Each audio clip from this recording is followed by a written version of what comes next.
ಇನ್ನು ಬಿಹಾರದಿಂದ ಒಂದು ಸುದ್ದಿ ಬರ್ತಾ ಇದೆ. ಬಿಹಾರದಲ್ಲಿ ನಿಮಗೆಲ್ಲ ಗೊತ್ತಿರುವ ಹಾಗೆ ನಿತೀಶ್ ಕುಮಾರ್ ಅವರು ಮುಖ್ಯಮಂತ್ರಿ ಸ್ಥಾನಕ್ಕೆ ರಾಜೀನಾಮೆ ಕೊಡೋದು ಖಚಿತ ಅನ್ನೋ ಹಂಗಾಗಿದೆ. ರಾಜ್ಯಸಭೆಗೆ ಆಯ್ಕೆ ಆಗಿದೆ. ಏಪ್ರಿಲ್ 10ನೇ ತಾರೀಕು ರಾಜ್ಯಸಭೆ ಸದಸ್ಯತ್ವವನ್ನು ವಹಿಸಿಕೊಳ್ತಾರೆ. ಏಪ್ರಿಲ್ 14ಕ್ಕೆ ಮುಖ್ಯಮಂತ್ರಿ ಸ್ಥಾನಕ್ಕೆ ರಾಜೀನಾಮೆ ಕೊಡ್ತಾರೆ. ಏಪ್ರಿಲ್ 15ಕ್ಕೆ ಬಿಹಾರದಲ್ಲಿ ಬಿಜೆಪಿಯ ಮುಖ್ಯಮಂತ್ರಿ ಇರ್ತಾರೆ ಅಂತ ಒಂದು ಸುದ್ದಿ ಇದೆ. ಎನ್ಡಿಎ ಶಾಸಕಾಂಗ ಪಕ್ಷದ ಸಭೆ ಕರೆಯಲಾಗಿದೆ.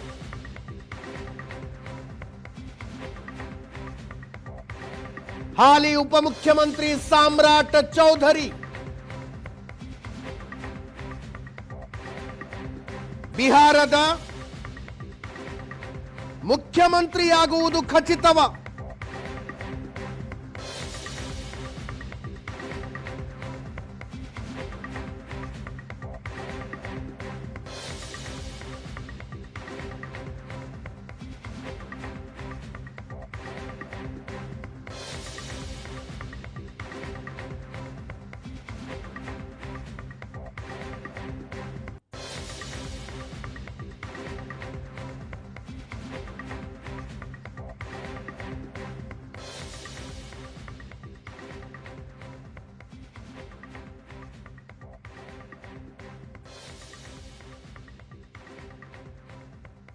ಬಿಹಾರಕ್ಕೆ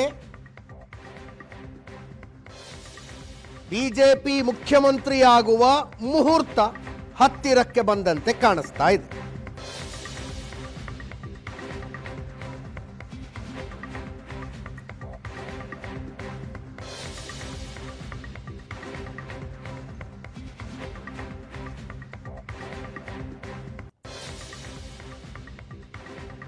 ಇದರೊಂದಿಗೆ ಇವತ್ತಿನ ಪಾರ್ಟಿ ರೌಂಡ್ಸ್ ಮುಗಿಸ್ತಾ ಇದ್ದೀವಿ.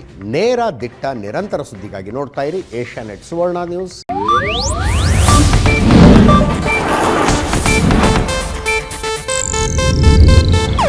ಇದು ಏಷ್ಯಾನೆಟ್ ನ್ಯೂಸ್ ನೆಟ್ವರ್ಕ್ ಪ್ರಸ್ತುತಿ.